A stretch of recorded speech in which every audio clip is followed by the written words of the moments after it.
So no reason to be blue today. There's a Gouda holiday this weekend. Sunday is National Cheese Day. In England, they go bonkers over cheese at an annual cheese rolling festival yesterday. Thrill seekers hurling themselves down a steep hill just to capture a wheel of cheese. And why not? Everybody loves cheese, right? Absolutely. That is a little scary, but okay, it's all in good fun, and they're trying to grab the cheese. I get it. So here in the D, it's a little bit more civilized at the Cheese Lady shops around town. We are joined by Kimberly Judd and Lynn Kaiser from the Cheese Lady shop in Rochester to guide us through the world of cheese. Ladies, thank you for being here. Thank you for having us. Pleasure. And thank you that you won't ask us to roll down a hill. No. Chasing. No. Gee, who do you think is in this segment? Do you think anybody, is it the Cheese Lady? I don't know. You can't see me. I'm hiding by the Cheese Lady. So here's one thing that really was a surprise to me, that there are over 2,000 different kinds of cheeses. Absolutely. Tell us about that. Well, in France, it's amazing because we always think of them as having so many different cheeses, and that's not even including artisan cheeses. They have over 600 just in one country, and Italy is fast becoming known as the bootful of cheeses. So it's amazing all the different cheeses that are there all over the world, and now also in the United States, we have got beautiful cheeses in this country. Awesome. So for somebody who is of advanced aged and they don't really know cheese beyond American or cheddar or Swiss, how do they get into the more gourmet end of cheese? Well, you know, actually, we have a joke when a lot of people come into the store. They'll say, "I only eat Velveeta." Well, Velveeta, we try not to do that, but it's true. So one of the cheeses that we recommend is actually Prairie Brie. It's a beautiful cheddar that comes from the Milton Creamery, and it's been aged for at least 9 months. Most cheddars have a standard flavor from beginning to end, where this one actually has a twist. What you have is a beautiful cheddar beginning, a sweet milky finish, and the crystallization from protein enzymes that create a beautiful crunch. Wow. So any of these here? This is Prairie Brie's right here. Oh, okay. Okay. So what would you eat that with?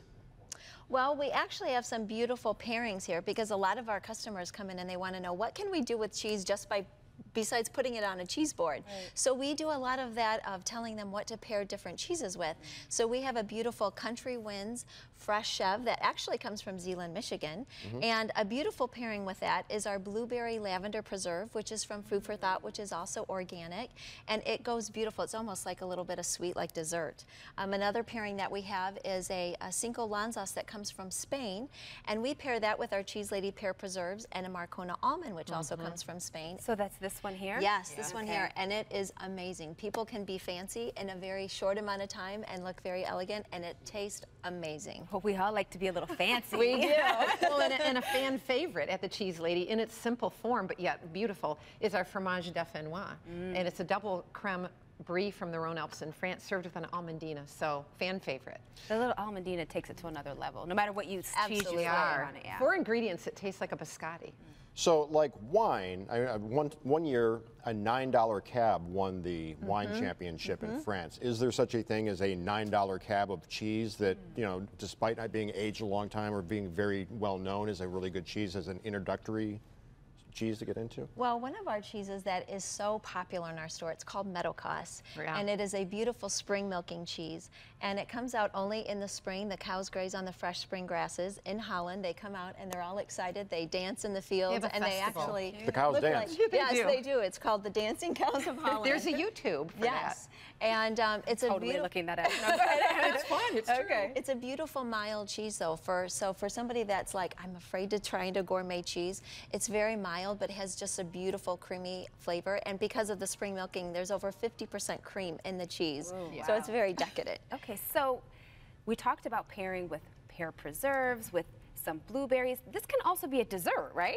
Absolutely. Yep. We have a mango and ginger Stilton, which is one of our favorites. And it comes from the heart of England at Longclaw Dairy.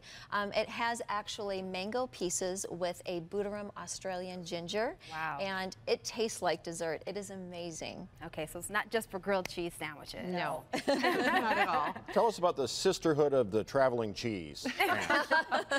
Well, the Sisterhood, the Cheese Lady Sisterhood, originated over in Muskegon, Michigan, with our now mentor, Kathleen Rigler. And there are 6 stores throughout the state of Michigan. All right. And if you'd like, go to thecheeselady.net and click on locations. Perfect. Ladies, thank you so much for being here. Our pleasure. I got an education on fine cheese. Chuck, you know where this segment came from? Do you, Chuck? I think you know? it's the Cheese Lady segment.